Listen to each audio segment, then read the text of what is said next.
Hey guys, my name is Cassidy and you're watching That Spooky Lifestyle, where we bring the ooky, the spooky, the creepy and the crawly into our everyday lives. Today is Halloween! I'm so excited. I love Halloween. It's obviously my favorite holiday.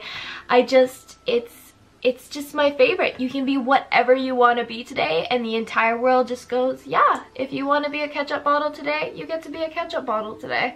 And that's what I absolutely love about it. So, today, I have lined up a get ready with me with a twist. We are going to be talking about the Salem Witch Trials today. I think most of us have heard of the Salem Witch Trials in some form of another, but do you really know the details? Obviously, it was a bunch of women and men who were accused of witchcraft, but besides that, what kind of details do you know about it? But I thought it would be good for us to kind of get ready together, share this story. I thought it would be a good one for Halloween. And yeah, if you like that kind of stuff, just keep on watching. Like all of my get ready with me's, I'm going to start off with an oracle card pull. This is just something to think about for today while you're watching this video. It's nothing too deep or intense. It's just kind of a lighthearted thing I like to do at the start of my videos. So I'm basically just going to shuffle the cards until one pops out. Two popped out for us. Okay, so I think how you say this is scrying. Got that one, and then we got Skull of Darkness, blind spots. The Skull of Darkness, blind spots. The beautiful, mysterious Skull of Darkness encourages us to look at the part of ourselves that normally remains hidden or as unseen as possible. We may not appreciate or like certain aspects of ourselves, and yet sometimes our greatest treasures lie within these areas. How many times have you heard of famous artists or people extremely successful in their fields of being bullied for being different? Yet it is their very differences from others that makes them so powerful. Additionally, all of us at some stage in our life have a certain blind spot that may cause us grief or trouble. Although we cannot see the issue clearly, it is the repeated patterns of pain that may alert us to them.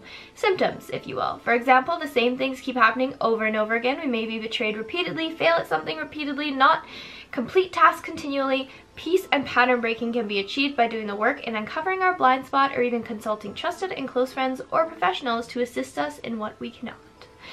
Ooh, so that's kind of, you know, telling us to dig a little deeper into the things that we don't like about ourselves and see how we can really make the best out of those situations. It's a great card to pull. Scrying, I think that's how you'd say it. I hope I'm saying that right.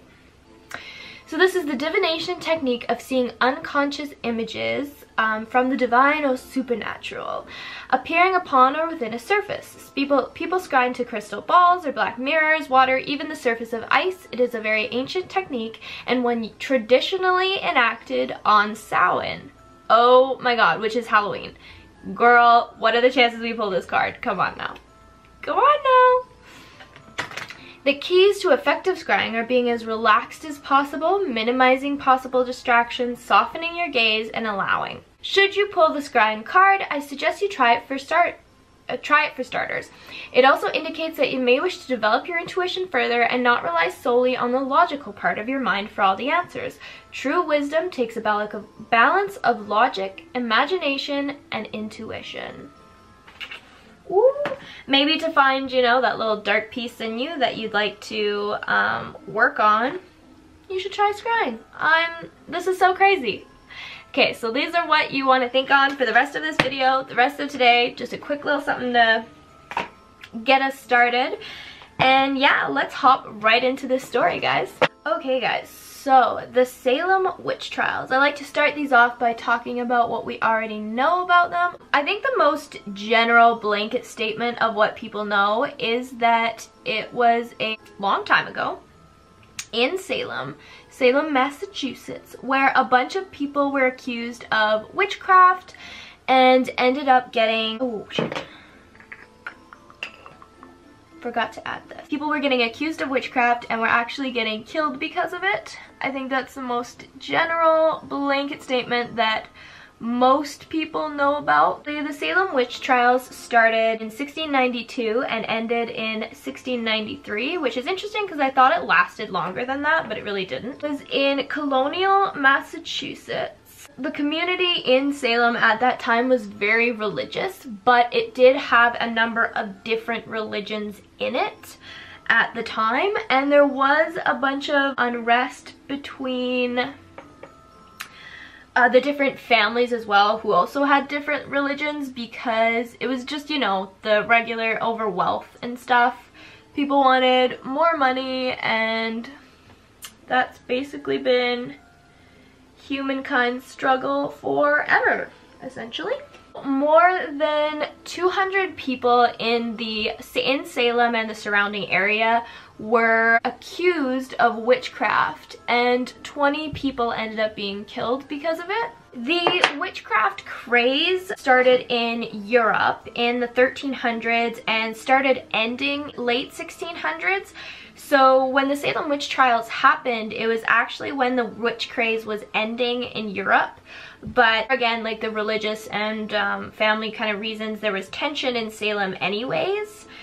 And then, yeah, the whole witchcraft thing didn't really help with that, obviously. There was also already stress in Salem because of how many refugees they were taking in. They were kind of starting to get worried about resources and stuff. So there's a lot going on. Like there's religious kind of disagreement going on. There's wealth issues happening.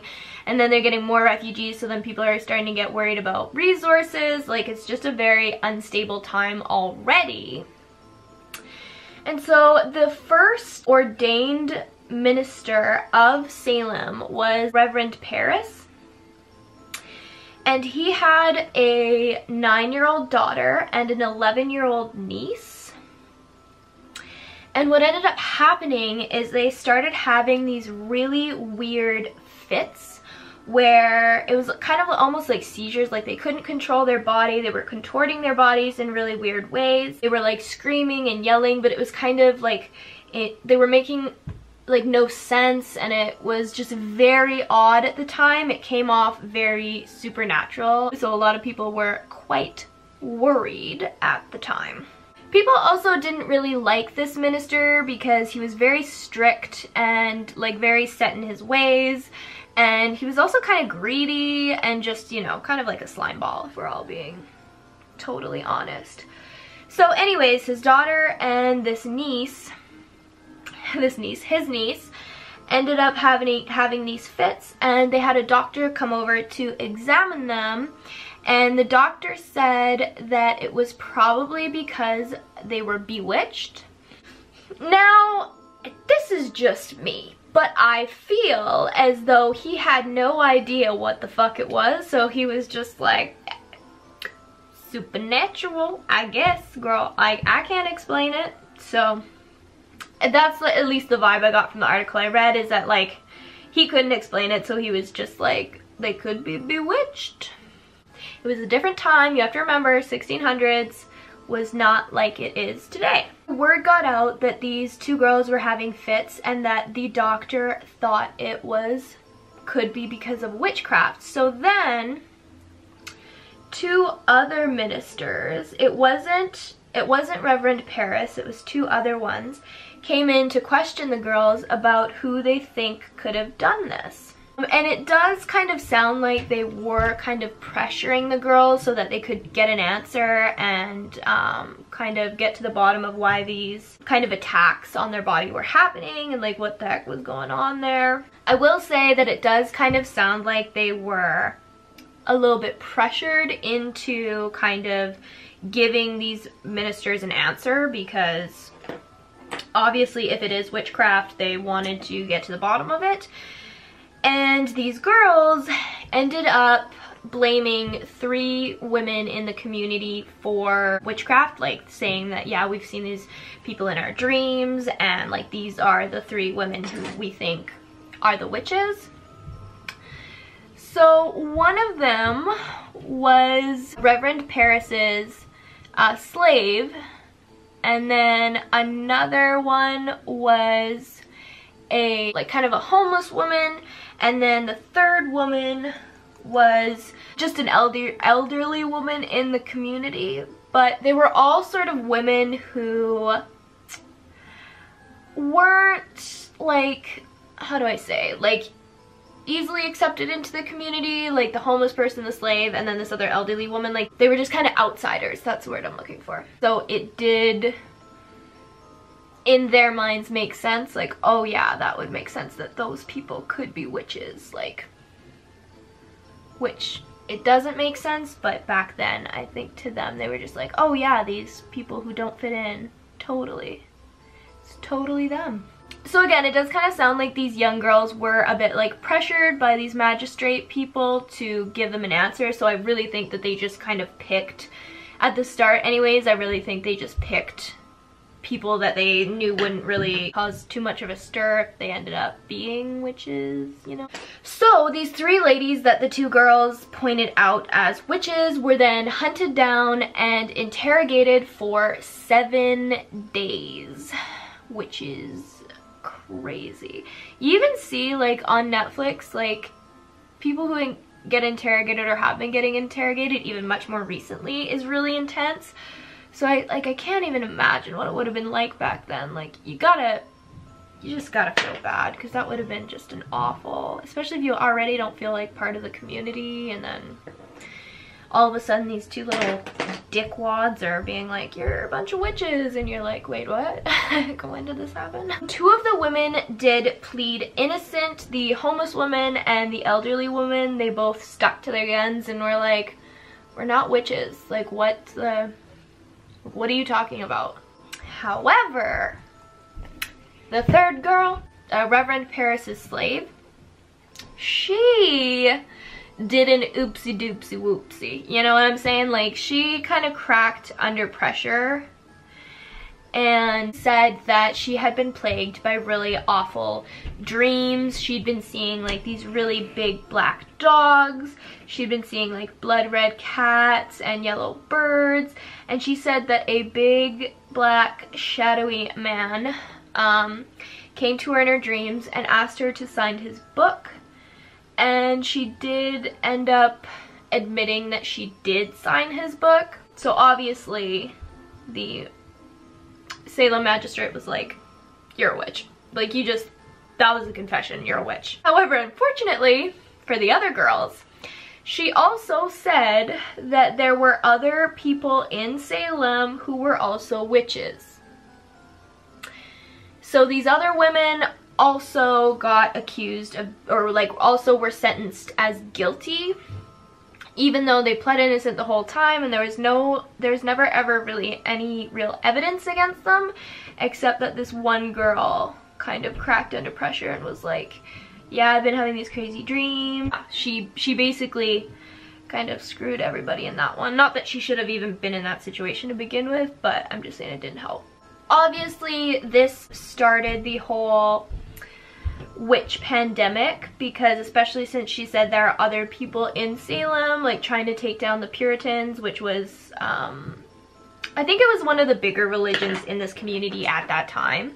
People were on edge about it, and it was like the talk of the town kind of thing. So then they ended up making a special court just for witchcraft and witchery, tomfoolery cases. Like, there was just so much demand for it, and everyone was so freaking out about it. So yeah, anyways, it got its own special court.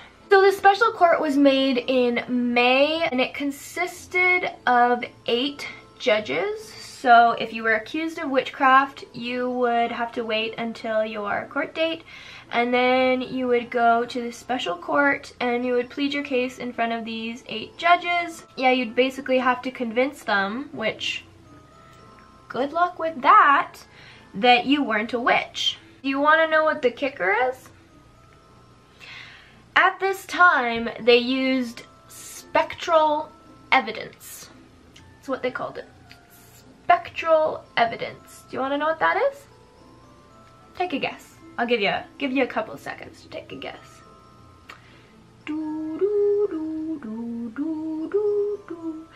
Spectral evidence means that if someone sees you in their dreams, that can be used as evidence against you to say that you're a witch, because obviously you are using some spell work to haunt them in their dreams. Now, I don't want to point out that, like, the whole town was already on edge, so obviously people are thinking about it constantly. They're getting, like, neighbor was turning against neighbor, and like everyone was in such a hysteria that, like, of course people would be dreaming about this shit. Like, do you know what I mean? Like, it's just so crazy. It's crazy! It's so crazy. Okay, yeah, so spectral evidence at this point in time was 100% usable in court. The first case to officially go through this new court system was of an elderly woman, and it said this in the article, who was known for her gossipy ways and promiscuity. That just sounds fishy to begin with. That's what the article said. This woman pleaded innocent the entire time. She's like, no, I'm as innocent as a newborn child. It is not me. I'm not a witch. I'm completely innocent. I'm completely innocent. And obviously, they found her guilty. Because that's just what happened back then. And she was the first person hung for the Salem Witch Trials on June 10th. So that's something.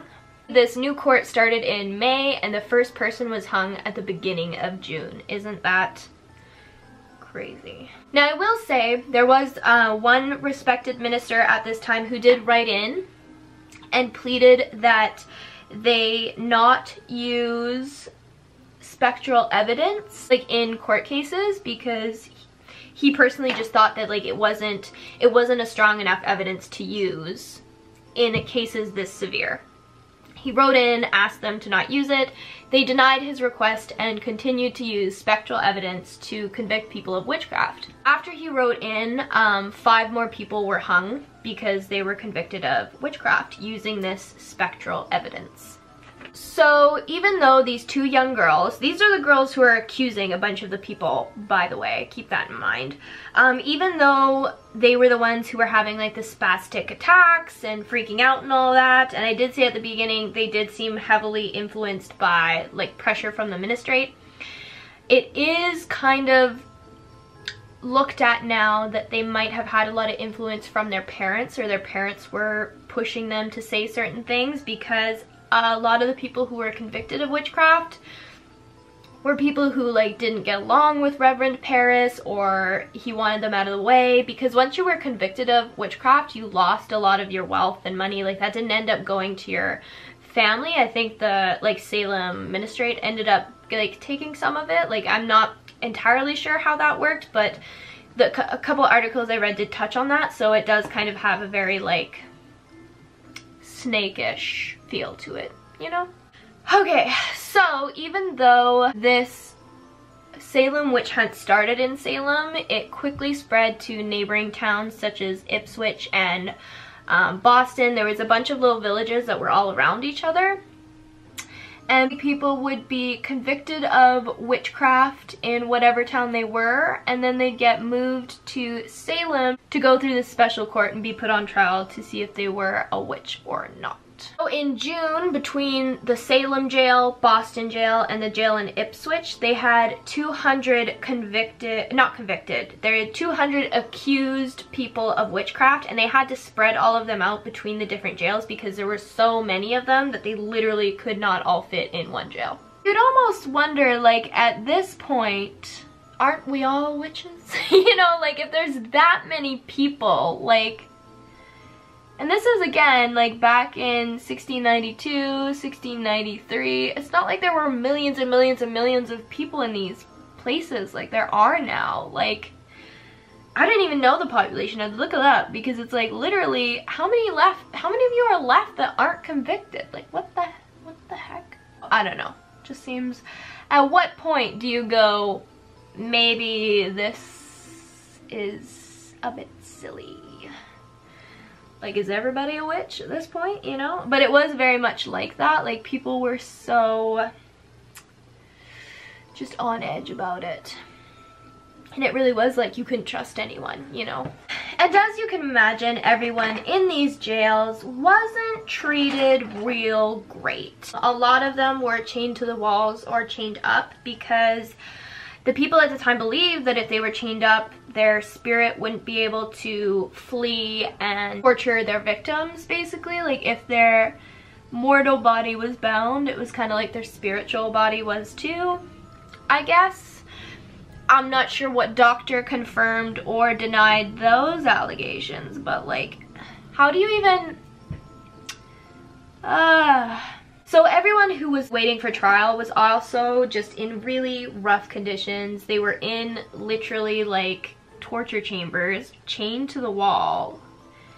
And like, there were so many of them, it would be so overcrowded, and just, yeah, it was just really sad and unfortunate. I know what you're thinking. Wow, everyone here is effing crazy. This whole town is crazy. WTF.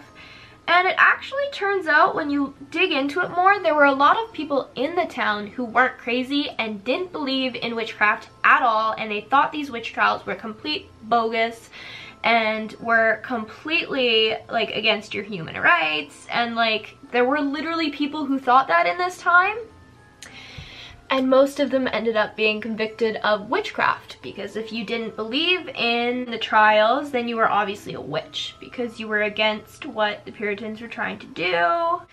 I think it was one of those things too, like I'm sure when the trials first started, it was just like, oh, what? They're trying to accuse people of witchcraft? Like, okay, whatever. But then I think once people actually started being hung and like executed for it is when a lot of people were really like, okay, wait, what? Like, this isn't, like, this is ridiculous. What the hell is going on? There was just a couple things that happened in the witch trials that really started to make people turn and think, this isn't right. Like, these trials, they started to see them as kind of being bogus. One of the events that kind of helped people realize that is one woman got accused of witchcraft, and she was actually a really loyal member of the Puritan church and went there all the time. And so when she was accused of witchcraft, a lot of people went around trying to sign a petition to say that she wasn't a witch and get her released. One of those things. So they did the petition and she didn't get released. She still had to stand trial, but everyone was kind of like, oh, once she goes up for trial, she's like obviously not going to be a witch, because she's literally like a super loyal person to the church. She's a really nice girl. Like, there's just, people were like, there's no way. Like, there's no way. And then she got convicted of being a witch and they hung her. That's when a lot of people were really like, they took it two different ways. Some people took it as, oh my god, we can't trust anyone, and really went off the rails. And then other people took it as, these trials are total bullshit, and like, there's no way that girl was a witch, so like, what the hell are they really doing here? Keep in mind, like, there were a bunch of neighboring towns too that were like, this isn't real. Like, what are you people doing? Like, there's a bunch of people in the neighboring community and in Salem that just did not believe in the trials at all. Especially for the woman who was accused of witchcraft and everyone thought she'd be released, they also like interrogated her 4-year-old daughter, and they took her like confused answers as like, oh, obviously this girl is a witch. And it's just kind of like, no, you're asking a 4-year-old child these really crazy questions about witchcraft. Like, of course she's gonna be confused. So there was just a lot of like shit like that going on. So one man who was accused of witchcraft did this thing where he refused to plead, because what would happen is if he pleaded guilty and they killed him or hung him or whatever, his wealth wouldn't go to his children. That's kind of what I was like saying earlier. But when you refuse to plead, what they do is they torture you. What they did is they laid him down naked on the floor and they put a board over top of his body, and they slowly added more and more rocks to this board. And they tortured him like this for 3 days until he died. The logic behind this is basically torturing your victim until they plead guilty or die. That's literally the whole point of it. And when this was going on, people really started to be like, what the F? Like, this is not okay. They're like, you're literally torturing people and like interrogating children. This really did start to cause an uproar, because people were just like, geez, like what are you people doing? Like, this has to stop. And so the uproar kind of helped take the Salem trials to like a higher court, and the higher court ended up saying that spectral evidence couldn't be used. I think there were 8 more people who got hung. Like, there was 20 total through this time, but I think 8 more people got hung. And then by mid to end September, they removed the use of spectral evidence, which then caused a lot of people to obviously come off innocent because you could no longer use your dreams as physical evidence for witchcraft. There was other evidence used to convict people, such as ointments or books on the occult or strange body marks like birthmarks or moles. People used that to say that, like, oh, you're a witch. But once spectral evidence was removed, everyone was innocent because no one had any physical evidence that made them appear guilty of witchcraft. Like, the paranoia here was so intense that at one point they shot 2 dogs because they thought the dogs were doing witchcraft. Let me just leave that one there. Also, a common myth of the Salem Witch Trials is that they burned the witches, and this is not true. They only ever hung them. The only people, because they were under English law, and the only people you were allowed to burn at that point were men of high treason. So everyone who was convicted of a witch did not get burned, they were hung. Not that that makes it any better, just to clear historically.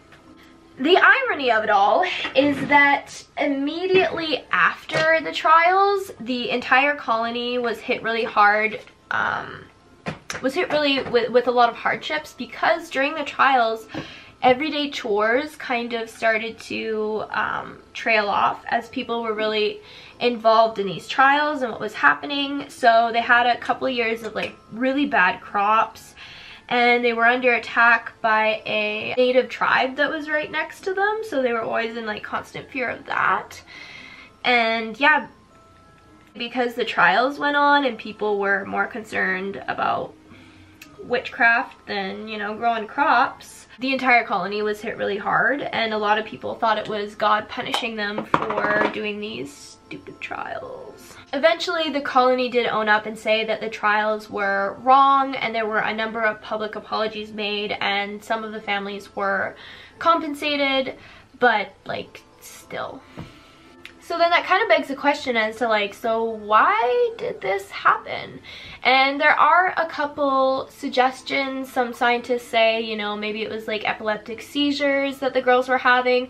Some people say that maybe it was ergot poisoning, which causes you to hallucinate and your body contorts in weird ways. But a lot of people speculate that it was kind of for money and power, because Reverend Paris, a lot of the people who were accused of witchcraft had either wronged Reverend Paris or were a different religion than him at the time, or a different religion than the Puritans at the time, and so there's kind of a bit of that going on as well.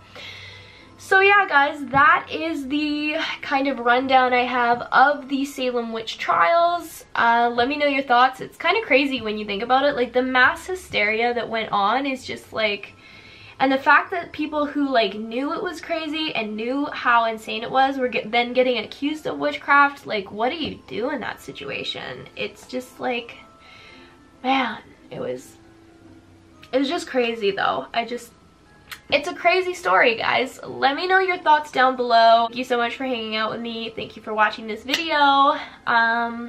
Check out my blog if you haven't already. That's spookylifestyle.com. Follow me on Instagram. That's spookylifestyle. Yeah, and I will see you guys in my next video. Happy Halloween!